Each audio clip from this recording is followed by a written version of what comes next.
So good morning everyone. So I am Nasujan Bunao and we are going to tackle about the law enforcement pillar. So law enforcement pillar is the Philippine criminal justice system is responsible for maintaining peace and order, enforcing laws and preventing crimes. These pillars include police officers, investigators, and other agencies that work to protect citizens, uphold justice, and ensure that the law is followed. They play a crucial role in arresting suspects, conducting investigations, and bringing offenders to the justice system. In simple terms, they are the ones who make sure that the law are followed and keep communities safe. Law enforcement pillar has 9 functions, and let's talk about the first function, which is the PNP.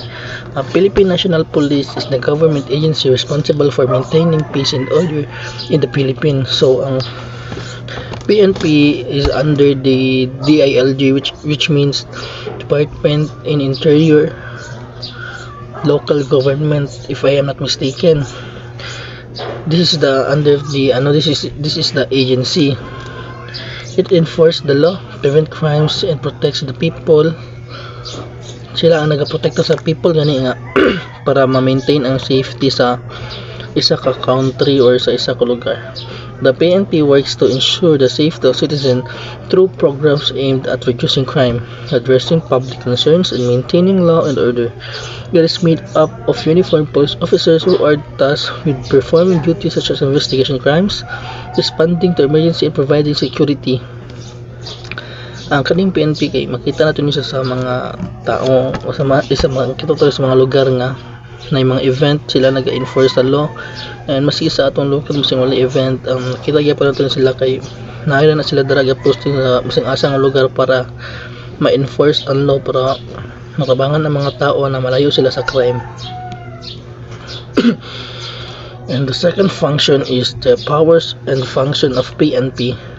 Under Republic Act number 6975, the Philippine National Police has the following powers and function. Maintain peace and order. So ang function sa PNP, ang ilang purpose sa atong society is mag-maintain og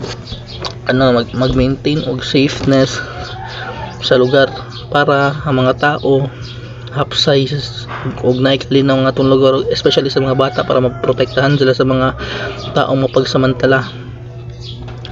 Second is enforce laws. Uphold all national and local laws, ordinance, and regulations. Sila naga-enforce sa law.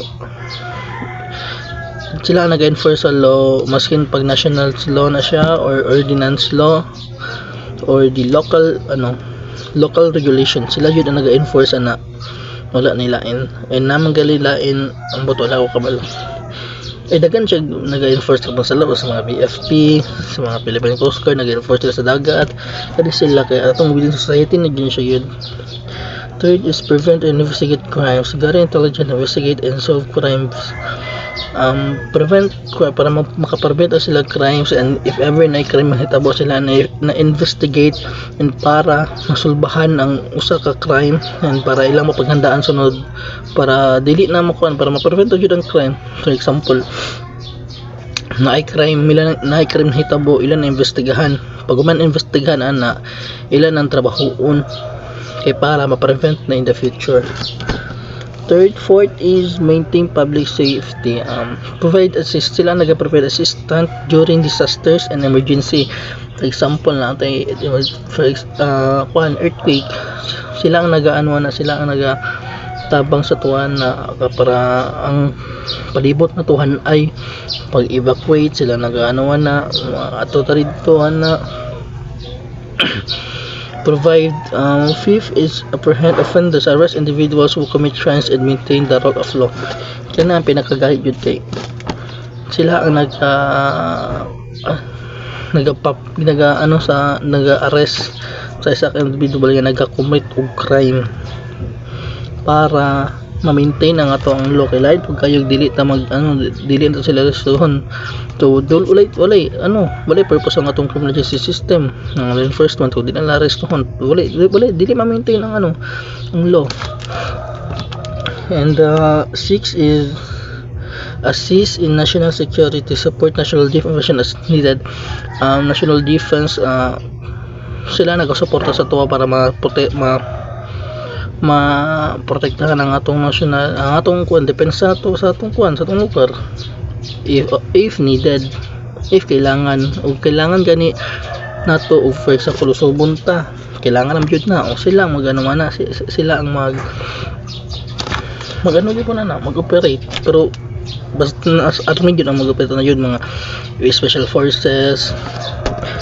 And these functions are meant to protect and serve the public, maintaining peace and safety across the country. And the second function is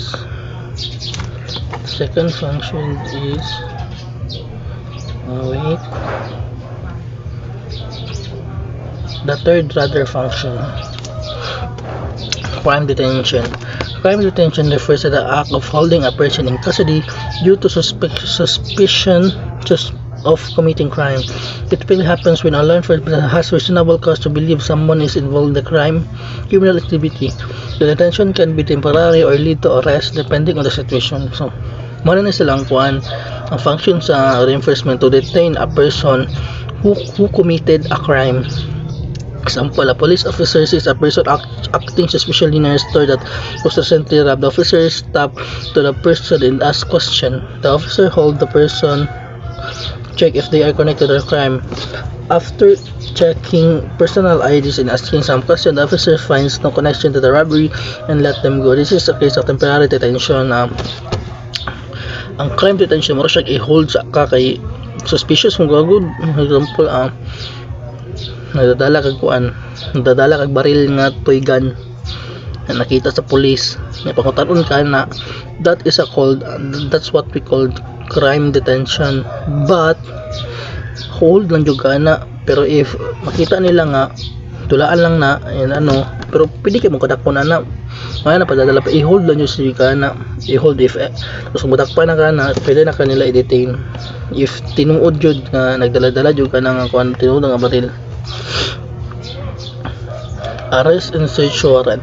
An arrest warrant and a search warrant are legal documents issued by a judge or magistrate that authorize law enforcement to take a specific action in criminal investigations. An arrest warrant grants police the authority arrest an individual suspect of committing a crime. So ang arrest warrant kay gi-issue na siya sa judge. For example, natakpan ka ay nakakamit kag crime, pwede ka magbilban pero pag maabot na ganyan mga arrest warrant gani if ever dakpo na jud na pero pag mugawas sa mga arrest warrant na dili ka mapagkita sila 20 years ang imong kaso ma-dismiss mamaingon sa sa among kailang nga police. Search warrant kay mo na sila ang i-search imong balay, i-search imong lawas, i-search imong bag, i-search imong sakyanan if ever suspicious of kain kana kay legal na siya kay issue by judge medyo na good by the PRC or if I am not mistaken. So wala kay mabuhat kung nanay issue or nanay arrest of nanay warrant kay legal na siya masipag unsay mong buhaton sa pagmangkuin mo right sa buhaton kay mo na mo hilom because you have the right to remain silent. Article 3 section 12 of the Philippine Constitution.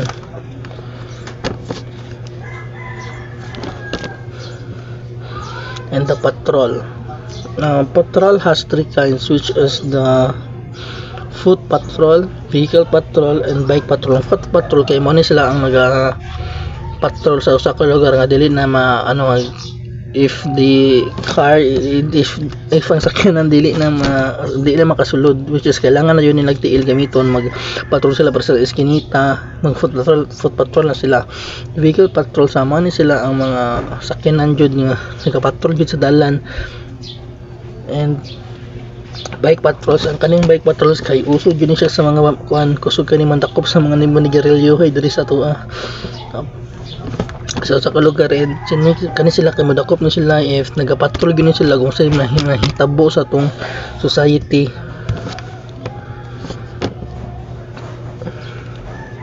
Criminal investigation is the process police use to solve crimes. It involves collecting evidence, talking to witness, and finding out who is responsible to the crime. So ang kaning criminal investigation man ni siya ang kuan pag-imbestiga sa crime, maghalongkat na kanang mga ebidensya kay para ang nakay ma-present sa prosecutor. Example, magkuan ka, mangita kag witness, style mong witness, mag-collect kag evidence nimo para mapatunayan jud naka-ebidensya. Kag wala ba kay ebidensya good, wala pulos yung kaso, dismiss useless yung kaso. Police use tools like search and arrest warrants to gather information. Yes, kana why search and arrest warrant yun lang ano yun. For example, kay kuan i-raid ka sa mong balay, i-raid ka sa mong balay, yan ay makita nga kuan shabu o sa panadara para parnalia o kuan baril na dili license, mo na siya ang ebidensya good. Din kanang ebidensya bugat na kay na para mapariso ka. And that is what we call criminal investigation. Crime prevention and law enforcement is all about stopping crimes before they happen. Police work with community to make neighborhoods safer using methods like community policing, where officer build relationship with residents, and neighboring watch programs where people help look out for it. Ang crime prevention, para ma-prevent ato ang crime, we should cooperate with the if I am a police officer, I should cooperate with other people, especially in local areas, kay para ma-prevent yun at crime. Labi na sa isa ka lugar niya na dito ang kuan, na dito ang kusog ng crime ba niya, ni taga dito makikooperate ka na kay para masulbahan yun yung mga kaso. Pag-cooperate to prevent crime. Police imagine in the administration of the criminal justice system. The police are a vital part of criminal justice system. They help keep people safe, investigate crimes, and make arrests when a crime happens. The police are usually the first to respond. They gather evidence and work with courts and other parts of the justice system to solve crimes and make sure people follow the law. Their job is to protect communities and make sure the criminals are held responsible for the action. Ang Pilipinas, ang image ng police kay sa criminal justice system kasi sila ang nag-enforce sa law to prevent crime and to conduct public safety. Yes, para ang atong kuan ang atong lugar kay hapsay matrix. Police discretion in relation to the administration of the criminal justice system. Police discretion is the ability of the police officer to make decision about how to handle ang kaning police discretion. This is the ability to a police officer to make decision about how to handle different situations. In criminal justice system, police often have to choose how to respond to crimes or incidents based on the circumstances. For example, when someone is pulled over for speeding, an officer might decide to give a warning instead of ticket, depending on the situation. This allows officers to use the judgment, but they must still follow the law and be fair to everyone. Police discretion helps them handle each case in the best way possible while making sure justice is followed. Masin pag unsa na imong i-decision diri sa atong topic karon sa police discretion, masin pag makakita kag nahigibuhat nga crime na unsa imong decision, dapat ang kanang decision nimo kay mag-fit gyapon sa tuang law. Dili ka pwede nga mag-decision ka nga dili siya fit sa tuang law kay ikaw ang police officer ang masami ana. And in conclusion, the law enforcement pillar is very important in keeping communities safe and making sure that laws are followed. Police officers help prevent crime, respond to emergencies, and ensure that people are treated fairly. By doing their job well and making good decisions, law enforcement builds trust with the public and help justice system work. They play a key role in protecting people and making sure that everyone is held accountable for their action. Law enforcement kay siya importante kini sa tuang sa tuang syudad sa Pilipinas kay walay law enforcement, wala Philippine criminal justice system, di ba? Free ang mupatay, free ang mga want, free ang mga ulata. Man ang importante jud kaysa sa tuwa kay para ang mga taong naga-commit og crime kay makakuan unsay tawagan na kanang bayaran na nila actions. And that would be all. Thank you.